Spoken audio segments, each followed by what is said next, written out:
let's shift. I know this is a mental block series. We're talking lots about mental blocks and fears and anxiety.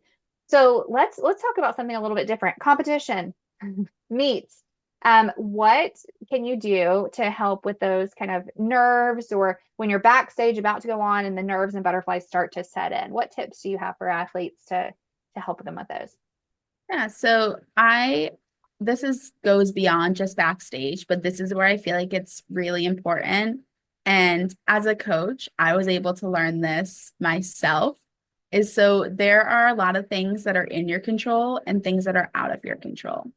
And a lot of the times we like to focus on the things out of our control. Like, oh, is Sally's stunt going to hit? Oh, is Sally going to throw her tumbling? Things like that. And that's going to make you really anxious about what's going on. So I like to say, like, focus on what's in your control. Focus on what you can do, because that's where you're going to get further. Like, okay, I'm going to run hard in my round offs, or I'm going to pull up really tall in my toss. So things like that are going to be more effective, especially when calming those backstage jitters, because you can do something about it versus relying on someone else and hoping for the best, because you don't have control over that.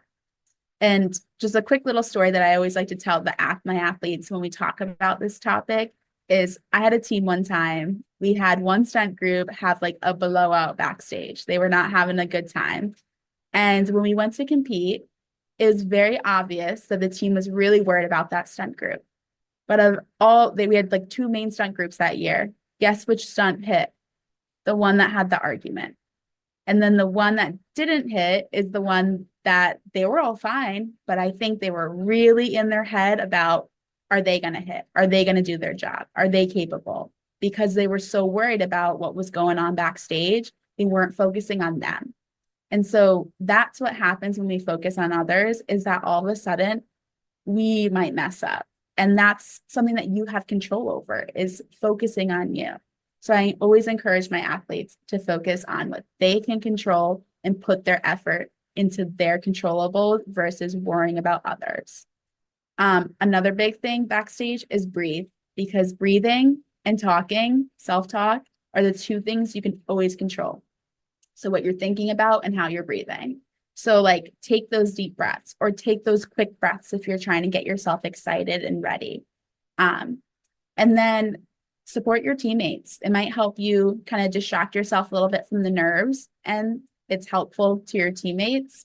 And then I would say just keep using positive and proactive self-talk, meaning like, I got this, I'm ready, I am trained, I am excited, do my best, because that's going to help pump you up versus what if this happens? What if that happens? I'm not sure. So there's definitely a lot of little tips that you can use, but my biggest thing for backstage is probably focusing on what's in your control. And that's the way you talk to yourself and the way you breathe, and mini goals that you're going to set for you when you're on the mat. And then the things that are not in your control, let it go, because you can't do anything about it.